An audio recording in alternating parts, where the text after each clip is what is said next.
കയ്യിലുള്ള സ്മാർട്ട് ഫോണുകൾ മാറ്റാൻ ആഗ്രഹിക്കാത്തവർ വളരെ കുറവാണ്. എന്നാൽ പുതിയൊരു ഫോൺ വാങ്ങാൻ കടയിലോ ഓൺലൈൻ സ്റ്റോറുകളിലോ ചെല്ലുമ്പോൾ അവയുടെ വില കേട്ട് നിങ്ങൾ ഞെട്ടാറുണ്ടോ? ഈ ഞെട്ടലിൽ നിങ്ങൾ ഒറ്റയ്ക്കല്ലെന്നാണ് റിപ്പോർട്ടുകൾ പറയുന്നത്. പുതിയ ഫോണുകളുടെ വില കുതിച്ചുയരുമ്പോൾ ഭൂരിഭാഗം ഉപയോക്താക്കളും ഇപ്പോൾ സെക്കൻഡ് ഹാൻഡ് അല്ലെങ്കിൽ റീഫർബിഷ്ഡ് ഫോണുകളിലേക്ക് തിരിയുകയാണ്.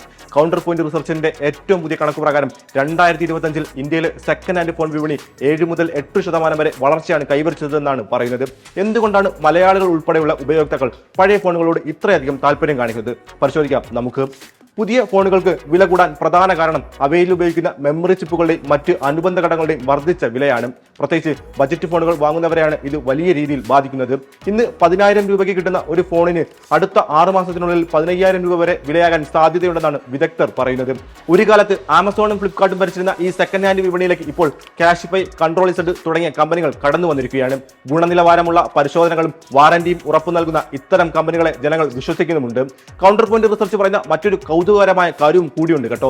ഓരോ വർഷവും വിൽക്കപ്പെടുന്ന 130 ദശലക്ഷം ഫോണുകളുടെ പകുതിയോളം വരും വർഷങ്ങളിൽ സെക്കൻഡ് ഹാൻഡ് വിപണിയിലെത്താൻ യോഗ്യതയുള്ളവയാണെന്നാണ്. എന്നാൽ ഇതിൽ ഭൂരിഭാഗവും ആളുകൾ വീടുകളിലെ ഡ്രോയറുകളിലിട്ട് പൂട്ടിവെക്കുകയോ സുഹൃത്തുക്കൾക്ക് നൽകുകയോ ചെയ്യുകയാണ് പതിവ്. സെക്കൻഡ് ഹാൻഡ് വിപണിയിലെ യഥാർത്ഥ താരം ആപ്പിളിന്റെ ഐഫോൺ തന്നെയാണ്. ഉപയോഗിച്ച ഫോണുകളുടെ വിപണി 60% കൈക്കലാക്കിയിരിക്കുന്നതും ഈ ഐഫോൺ തന്നെയാണ്. ഐഫോൺ എന്ന മോഹം ഉള്ളിലൊതുക്കുന്ന പലർക്കും കുറഞ്ഞ വിലയിൽ ഒരു റീഫർബിഷ്ഡ് ഐഫോൺ ലഭിക്കുന്നത് വലിയൊരു ആശ്വാസമാണെന്നാണ് പഠനവും പറയുന്നത്. കാര്യങ്ങൾ ഇങ്ങനെയൊക്കെയാണെങ്കിലും ഒരു കാര്യം ശ്രദ്ധിക്കാൻ മറക്കണ്ട കേട്ടോ. സെക്കൻഡ് ഹാൻഡ് ഫോണുകൾക്ക് ആവശ്യം വർദ്ധിക്കുന്നത് മൂലം ഇത് വിൽക്കുന്ന പ്ലാറ്റ്ഫോമുകൾക്ക് അവയുടെ ഗുണനിലവാരം എപ്പോഴും ഉറപ്പുവരുത്താൻ പറ്റിയെന്ന് വരില്ല. അതുകൊണ്ട് തന്നെ ഇത്തരം ഫോണുകൾ വാങ്ങുമ്പോൾ വിശ്വസനീയമായ ഇടങ്ങളിൽ നിന്ന് മാത്രം വാങ്ങാൻ ശ്രമിക്കുക.